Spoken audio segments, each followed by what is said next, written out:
ওয়ালাইকুম আসসালাম রহমতুল্লাহ বরকাত। জি ভাই, আশা করি ভালো আছেন। আল্লাহ রব্বুল ভালো রাখুক, আল্লাহ হেফাজত করুক এবং আমাদের প্রত্যেককে সমস্ত গুনাহ থেকে বেঁচে থাকার তৌফিক দান করুন, আমাদের ঈমানি তৌফিক দান করুন, শারীরিক মানসিক আল্লাহ রাব্বুল আলামিন তৌফিক দান করুন, সামাজিক পারিবারিক আল্লাহ রাব্বুল আলামিন তৌফিক দান করুক।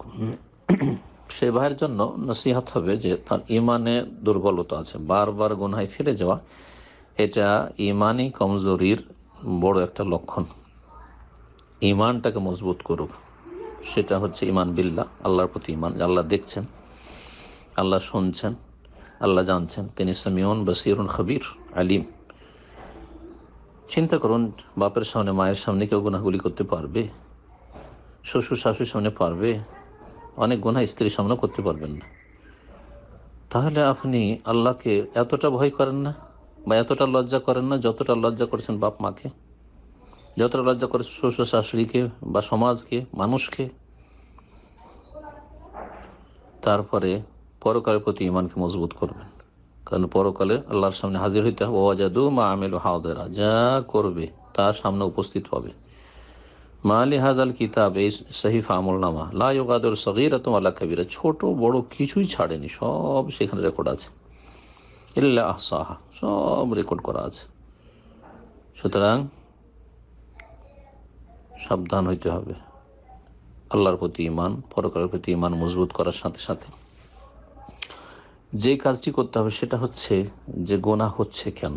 নিশ্চয় সে গোনা যেখানে হচ্ছে সে তার কাছাকাছি যাচ্ছে। নির্জনে যে গোনাগুলি হয়, নির্জনতা অবলম্বন করতে হবে না, নির্জনে যেতে হবে না। যদি দেখেন যে আমাকে নির্জনে থাকতে হচ্ছে, তাহলে সেই সময়গুলিতে জিকির আজকার বাড়িয়ে দেবে, ব্যস্ততা বাড়িয়ে দেবে, নিজেকে ব্যস্ত রাখবে ভালো কাজে। ধরেন কারো ফেসবুকে গোনা হচ্ছে, তাহলে ফেসবুক একেবারে মুছে ফেলবে। ইউটিউবে গোনা হচ্ছে, তাহলে ইউটিউব মুছে ফেলবে। সোশ্যাল মিডিয়াতে, সোশ্যাল মিডিয়া রাখবেই না, দরকার নেই আমার। সোশ্যাল মিডিয়ার মধ্যে ভালো জিনিস আছে, হোয়াটসঅ্যাপ আছে, হোয়াটসঅ্যাপে নোংরা ছবি আসবে না। খারাপ ছেলেরা কোনো খারাপ ছবি পাঠিয়ে দিচ্ছে, তাহলে তাদেরকে ব্লক মেরে দেবে।